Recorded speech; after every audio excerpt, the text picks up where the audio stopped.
I'm Chris Swoboda. I'm in the Quantitative and Mixed Methods Research Methodology program in the School of Education. And what I'm interested in is I'm a methodologist. So I do statistical methods and I develop them, I work on improving them, and I help people to understand them and use them when they actually conduct research.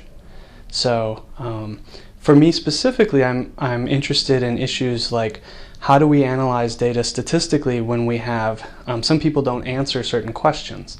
We call that missing data, and we actually have a great deal of potential difficulty when people decide that they're not going to answer certain questions or circumstances prevent them from.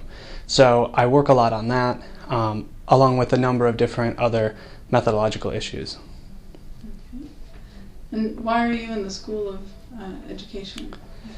So the context for a lot of my research can actually extend across any research context, including social sciences or health research. But the School of Education is most appropriate for the type of methodological work that I do, because the methods that I work on are the types of methods that tend to get used in education. I also have a lot of substantive interests that are actually in the field of education, including teacher assessment. People may have heard of value-added scores or things like that, and so a lot of the research that I do touches on our ability to understand those issues in the context of education. Okay. And so why are you using Scholar?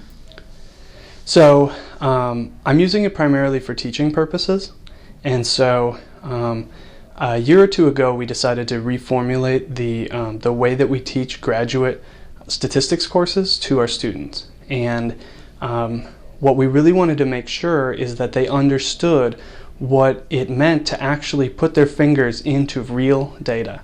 And so there's a number of different available data sets that are available nationally or internationally that our students can use. But when they're trying to learn introductory or intermediate statistics courses in particular, trying to have them deal with an uncurated data set to do real life kind of problem solving, answer real life research questions is a bit too much. And so Scholar is really helpful for me because it allows me to provide access to my students in class and then after they leave the class to curated data sets for which they do projects in that class, and then they can take that information and do projects in other classes or use them for their own research purposes. So Scholar is really helpful in that way because we have a learning management system that makes it difficult to keep connected with students outside of the semester that they're enrolled in your courses. And then in addition to that, it makes it easier to share across the school and across other institutions as well, the kind of resources that we're providing for our students for teaching. So are your other professional colleagues at other institutions accessing the data that you will want to put into Scholar? I have had a small amount of interaction with some professional colleagues who have actually made use of the data, but I anticipate that will grow. And seeing how it works kind of as a test in the beginning has made it so that I'm encouraged about expanding that kind of effort. Because I think, if I can expand a little bit more, I think research stats for graduate students is a really hard thing to teach. We get a lot of students who don't want to be there or don't think they can learn it. And so any way that we can work across institutions or colleges and try to understand the best ways that we can help students and really share those resources. Like, I'm not shy at all about looking online or contacting my colleagues to find out which books are the best books, which kind of exercises help people to understand those really challenging elements. And I also want to provide back to them information like, here, we work with this curated data set. We have 15 exercises per semester which are based off of the use of this data set, and it's real data. It's real stuff that students can learn from, but we've curated it in a way so that it's not overwhelming to a person who's just brushing the surface of the concept of statistics. talk more about that curation process and how the students are interacting with that? Are they doing any of the curation, or you are completely curating, and how, just kind of, I guess, range of curation? Sure, yeah. So figure that a particular large-scale data set might have 1,000 variables in it, and it might be multiple time points with, 25,000 students across schools across the country. And so by the time you leave our program, or by the time you take 6 or 7 statistics courses, you're better equipped to deal with the scale of answering questions like that. But when you're first starting to learn statistics, you're definitely not. And so what we do is we take the data sets that we're actually uploading, or we're taking the full data set, and we're reducing it down to chunks that kind of go together and make sense. So we may take 20 variables that are associated with a type of category of questions that someone may ask. So some very clear outcome variables, and some very clear explanatory variables, and some grouping variables. Just the types of things that fit with the different things we learn as we go module to module through introductory statistics. So we can take something like 15 or 20, 25 variables, and it implies research questions generally. And so what we can have is, when we have an assignment, we may have 50 students in the class, and we may have basically 50 different research questions. But they don't have to spend hours and hours learning this data set and picking through just too many variables, right?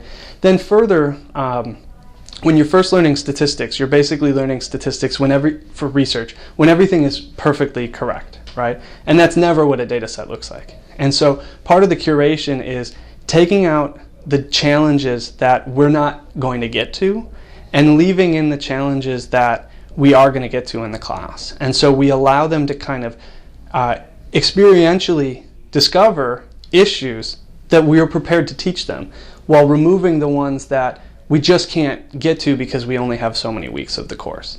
And then kind of at the end we say, by the way, in this data set, some of the things that we did, there are further classes that teach you how to deal with them.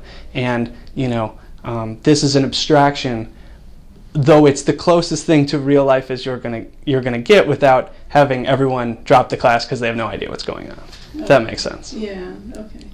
So the curation is more about how you whittle that data set down. Right. Okay. But I would add that we don't leave a perfect version for them. So we allow them to have issues, and those are the issues we're prepared to support, and we feel that they're able to handle in that class. So in that sense, they're doing a bit of the curation as well, because they're discovering there's a problem, accessing what we've taught them, and then fixing that problem in advance of doing their analysis for the class. Okay.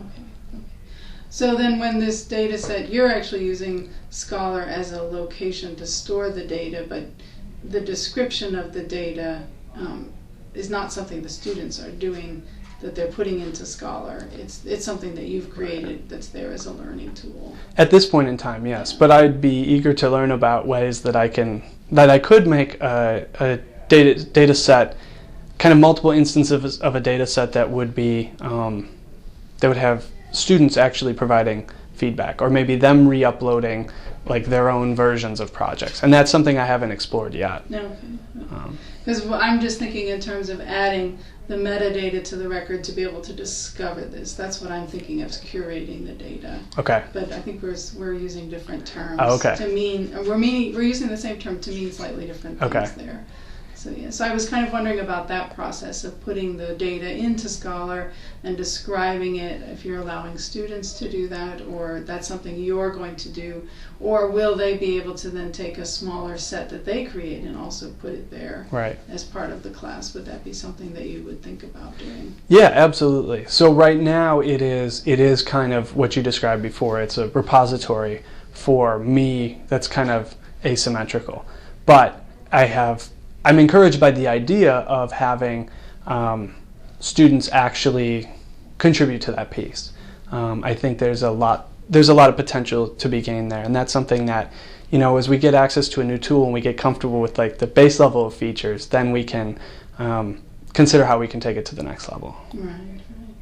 Because it's interesting to think about that you're trying to train students to work with data, the statistical work that you want to do, but you also want to teach them how to handle data, find data, right, and work with these sets that are not clean, perfect, right.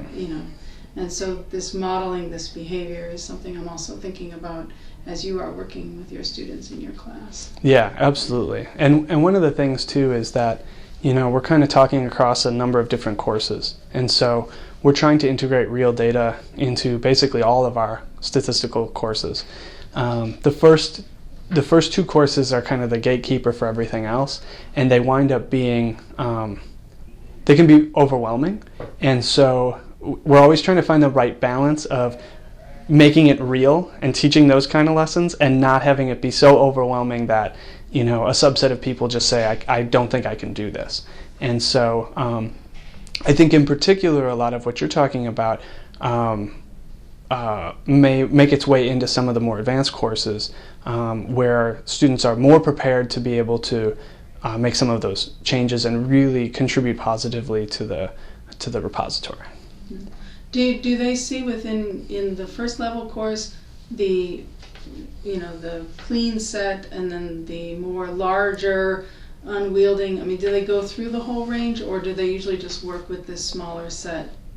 So in the it's a 2-semester sequence, an introductory and an intermediate, and in the first course and all the way through they're working with a mostly clean data set, and at the end of the second course is when we identify some of the issues with the clean data set and kind of pull back the curtain a little bit and show them, hey, it's not quite as easy as we made it seem. So what about, is Scholar a good use because it's not a specific to one discipline? Are you choosing to use Scholar over something that would be specific to your discipline? Is that the case, or? From what I know, which is not necessarily everything, but when I go out to look for data sets, I tend to find the raw, challenging to use data sets. And so for me, the main benefit of Scholar is I can reduce these into a much more usable format for the benefit of many people and then push that out to them. You were talking about the potential for having students kind of contribute to this, and I think one way that could happen is maybe in a more advanced class, providing them with a more raw data set, and then having them, each one as part of their project, taking that and making the cleaner data set that they're going to analyze and actually uploading it so that actually I'm thinking of this as we're talking, that could actually be done in a more advanced class to feed the number of data sets available to the introductory course. Okay. So that might actually be a really interesting way to interface them and provide more variety for students in the earlier courses. Yeah, that's actually a really intriguing idea. Well, I hope that happens. Yeah. So you talked about, a lot about using it in the class. What about, and we talked a bit about getting it out to your professional colleagues. And for your own research, are you using Scholar? How would you use Scholar for your own research?